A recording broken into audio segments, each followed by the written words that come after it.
مساء الخير يا جماعة. تخيل معايا مستقبل مش بعيد، مستقبل الروبوتات والذكاء الاصطناعي بيلعب فيه دور أساسي.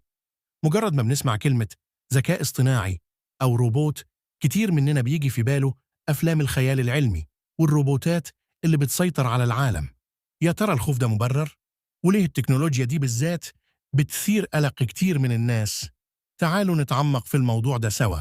الذكاء الاصطناعي بكل بساطة هو قدرة الأنظمة والبرامج على محاكاة القدرات الذهنية البشرية، زي التعلم وحل المشكلات واتخاذ القرارات. الموضوع مش مجرد روبوتات بتتحرك، لا، ده ممكن يكون برنامج بسيط في موبايلك أو نظام معقد بيدير مصنع بالكامل. لكن يمكن عشان بيقرب من قدراتنا البشرية، ده بيخلينا نحس بشيء من عدم الارتياح أو حتى الخوف. الخوف ده له أسباب كتير. يمكن السبب الأكبر هو المجهول. إحنا مش عارفين بالظبط إيه حدود التكنولوجيا دي وإلى فين ممكن توصل. هل ممكن تتجاوز قدراتنا وتتحكم في حياتنا؟ هل هتغير شكل المجتمع اللي نعرفه؟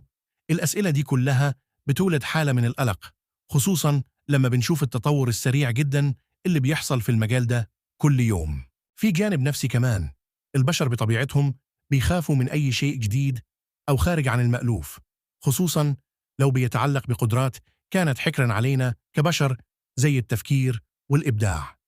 فكرة إن آلة ممكن تتعلم أو تفكر زي الإنسان بتثير تساؤلات وجودية، وبتخلينا نعيد التفكير في مفهوم الإنسان نفسه.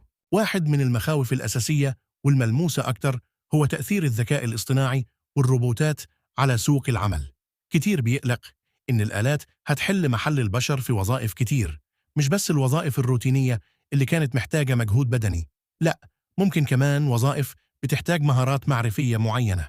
ده بيفتح باب كبير لمشاكل البطالة والتغيرات الجذرية في الاقتصاد. مش بس الوظائف، في مخاوف تتعلق بالخصوصية وأمن البيانات.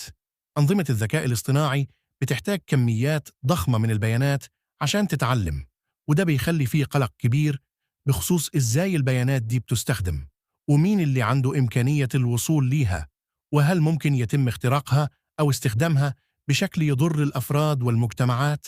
كمان في مشكلة مهمة جدا، وهي مشكلة التحيز.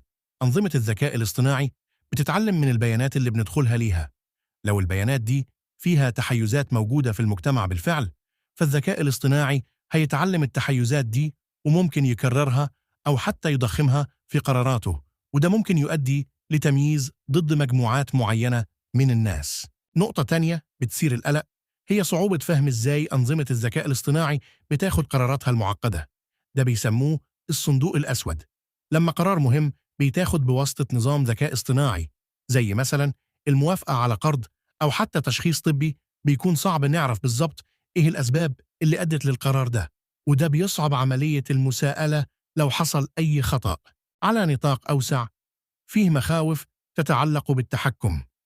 لو أنظمة الذكاء الاصطناعي أصبحت مسؤولة عن إدارة أنظمة حيوية زي شبكات الكهرباء، الاتصالات، أو حتى الأنظمة المالية، فإمكانية حدوث أعطال كبيرة أو هجمات سيبرانية تستهدف الأنظمة دي ممكن تكون كارثية. الجانب العسكري برضو بيثير قلق كبير. تطوير أسلحة مستقلة Autonomous Weapons بتعتمد على الذكاء الاصطناعي في تحديد واستهداف الأهداف بدون تدخل بشري مباشر. بيفتح الباب لتساؤلات أخلاقية وقانونية خطيرة جدا بخصوص الحرب والمسؤولية في حالة الأخطاء أو الأضرار الجانبية. لكن هل الصورة كلها سلبية كده؟ طبعاً لا. زي أي تكنولوجيا ثورية في التاريخ، الذكاء الاصطناعي له جانب مشرق جداً، وممكن يكون له فوائد عظيمة جداً لحياة البشرية. خلينا نشوف إزاي ممكن الذكاء الاصطناعي يكون أداة لتحسين حياتنا، مش مجرد تهديد. أولاً، الذكاء الاصطناعي عنده قدرة هائلة على معالجة وتحليل كميات ضخمة من البيانات بسرعة ودقة تفوق القدرة البشرية بكتير. ده بيخليه أداة مثالية لاكتشاف الأنماط والتوجهات المعقدة اللي ممكن تساعدنا في فهم ظواهر كتير، من تغير المناخ لحد سلوك المستهلكين. في مجال الطب والرعاية الصحية، الذكاء الاصطناعي بيعمل ثورة حقيقية. بيساعد في تشخيص الأمراض بدقة وسرعة أكبر، زي تحليل صور الأشعة والكشف عن الأورام في مراحل مبكرة. كمان بيساعد في تطوير أدوية جديدة واكتشاف علاجات مبتكرة لأمراض مستعصية. المدن الذكية بتعتمد بشكل كبير على الذكاء الاصطناعي لتحسين جودة الحياة. بيتم استخدامه في إدارة حركة المرور، تحسين استهلاك الطاقة، إدارة المخلفات، وحتى تعزيز الأمن العام. ده كله بيخلي المدن أكثر كفاءة وأقل تلوثاً وأكثر راحة لسكانها. في الصناعة، الروبوتات والذكاء الاصطناعي مش لازم يكونوا سبب في البطالة، بالعكس ممكن يكونوا شريك بيساعد البشر في زيادة الإنتاجية والجودة. الروبوتات ممكن تتولى المهام الخطيرة أو المتكررة والمملة، وده بيسمح للبشر بالتركيز على المهام اللي بتحتاج إبداع وتفكير نقدي وتفاعل إنساني. حتى في الزراعة، الذكاء الاصطناعي بيساعد في تحسين المحاصيل وزيادة الإنتاج. ممكن يتم استخدامه في مراقبة حالة النباتات، التنبؤ بالآفات والأمراض، وتحسين استخدام المياه والأسمدة. ده بيساهم في تحقيق الأمن الغذائي بشكل أفضل. في التعليم، الذكاء الاصطناعي بيوفر أدوات تعليمية مخصصة لكل طالب حسب احتياجاته وقدراته. ممكن يقدم شروحات إضافية، يحدد نقاط الضعف، ويقترح تمارين مناسبة. ده بيخلي عملية التعلم أكثر فعالية ومتعة. البحث العلمي بيستفيد بشكل هائل من الذكاء الاصطناعي.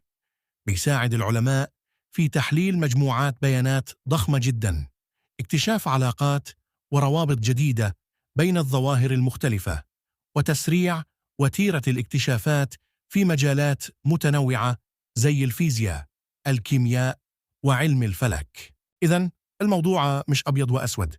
الذكاء الاصطناعي زي أي تكنولوجيا قوية سلاح ذو حدين، فيه مخاطر وتحديات لازم نكون واعيين بيها، ونسعى لوضع قوانين وأخلاقيات تحكم استخدامه عشان نضمن إنه في صالح البشرية، لكن في نفس الوقت إمكانياته لحل مشاكل العالم وتحسين حياتنا ضخمة جدا ولا يمكن تجاهلها. المستقبل اللي بيشارك فيه الذكاء الاصطناعي مش لازم يكون مخيف، ممكن يكون مستقبل أفضل، أكتر صحة، أكتر كفاءة، وأكتر معرفة. ده بيتوقف على إزاي إحنا كبشر هنستخدم التكنولوجيا دي بحكمة ومسؤولية. الموضوع محتاج حوار مجتمعي مستمر وتطوير مستمر للقوانين والمعايير الأخلاقية. عشان كده مهم جدا إننا نفهم التكنولوجيا دي ونتعلم عنها أكتر. ولو عجبك الفيديو ده وحسيت إنه مفيد، متنساش تعمل لايك وتشترك في القناة وتفعل الجرس عشان متفوتكش أي فيديوهات تانية بنتكلم فيها عن الذكاء الاصطناعي والمستقبل.